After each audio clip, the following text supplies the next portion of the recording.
My name is Ania Timms, and for my multimedia presentation, I will be arguing why college should be free for everyone. Just to get started, I have a quick YouTube short that I thought would be beneficial to my opposing viewpoints as well as my argument as a whole. So I'll let you guys go ahead and watch this YouTube video really quickly, and then we'll get right into the presentation.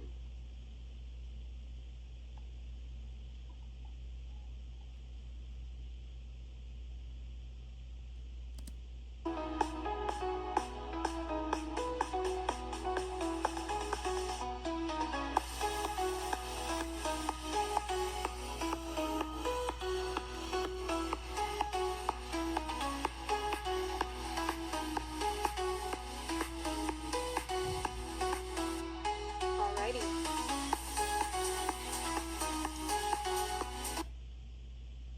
To begin, the three main points that I wanted to highlight would be the accessibility to higher education, the reduction of student debt, and the ability to strengthen the national economy.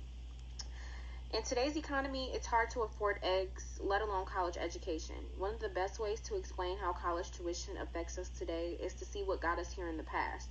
Between 1940 and 1969, college was far more affordable than it is today, and the government was willing to offer more public assistance, especially through the GI Bill passed in 1944. The GI Bill made access to higher education accessible to soldiers at little to no cost. According to History.com, assisting soldiers with educational costs effectively changed higher education for the better, stating, by giving veterans money for tuition, living expenses, books, supplies, and equipment, the GI Bill effectively transformed higher education in America.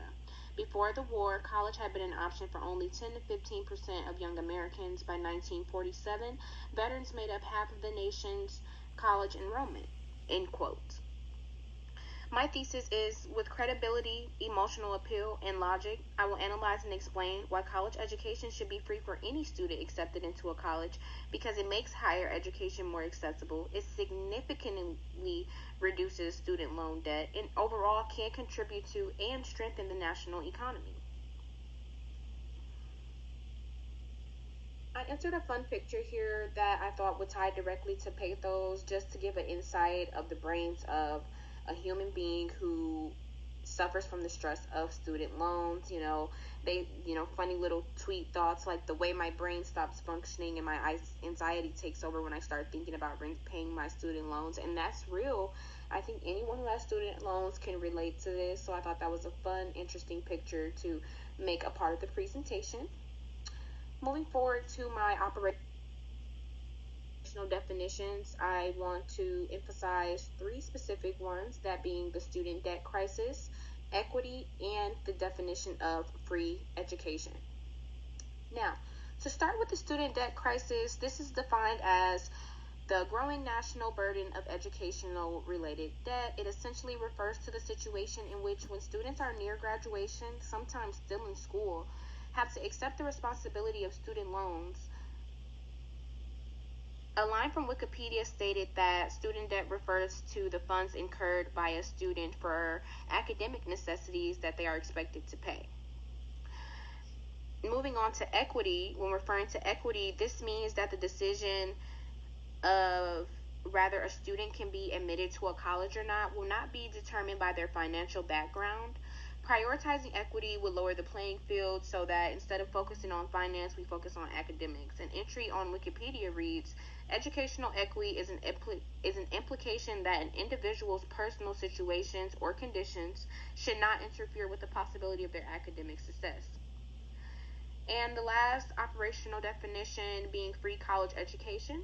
When saying free college education, this does not include room and board or any type of personal expense for the student. I just mean that if a student gets into college on the basis of academics and admissions, the tuition and book costs should be free. The cost of college should not prevent access to public knowledge and furthering your education. Wikipedia defines free education as education that is funded through the government or different organizations through charity rather than charging tuition.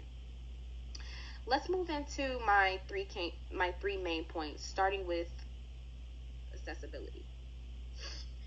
To begin, if college education were to become free, higher education and education behind high school in general will become more accessible to students from all financial backgrounds.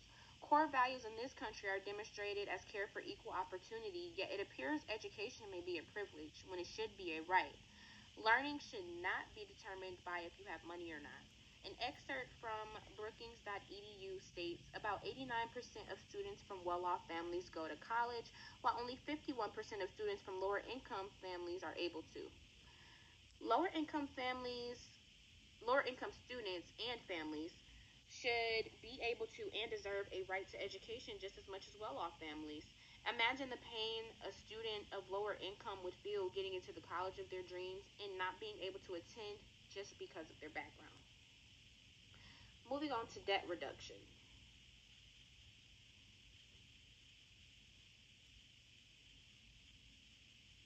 The nationwide student loan debt has now exceeded $1.7 trillion, according to class.org.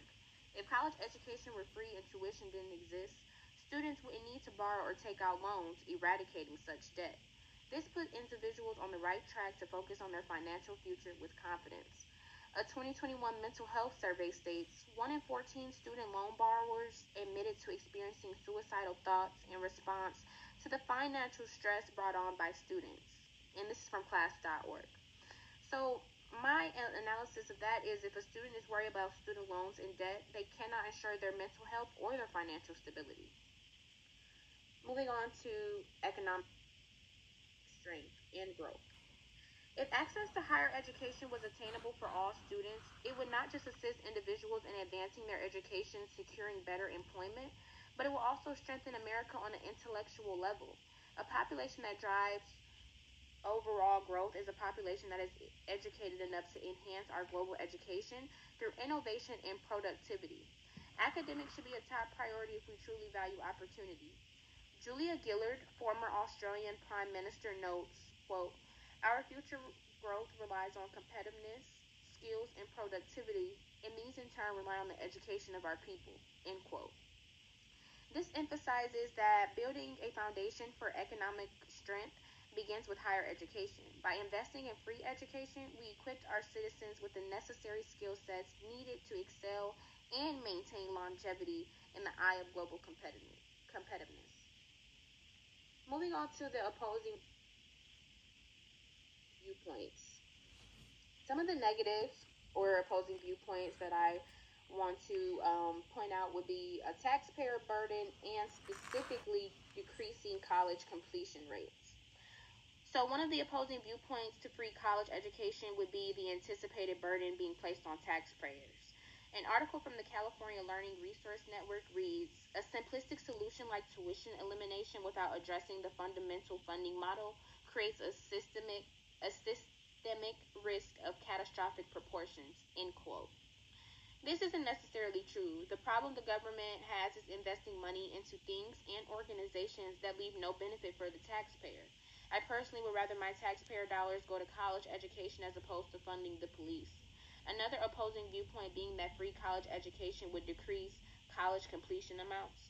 This is based on the assumption that free education should be free to all citizens no matter their educational history, and that is simply not the case. I'm not proposing we change how college applications and admissions work. I'm proposing that if a student meets the academic requirements, the student should not have to worry about books and tuition costs. Moving on to what I really am proposing. My proposal for change is the elimination of income-based tuition charges for academically qualified students. I propose that the federal government create partnerships with public universities to implement tuition-free college programs. These programs will cover tuition and book costs for students who meet admission and academic standards, removing the financial barriers that prevent many from pursuing higher education. This would not lower academic expectations, but would expand access to education, similar to how the GI Bill once did for the veterans. In conclusion, in today's economy, where even basic necessities have become more expensive, higher education should not be a luxury or a privilege. It should be a human right. There are countless students with the drive to make a difference who are held back simply because they cannot afford to pay for college. History shows us through legislation and statistics that investing in education pays off in the long run. College education should be free for any student accepted into a college because it makes higher education more accessible, significantly reduces student loan debt, and strengthens the national economy.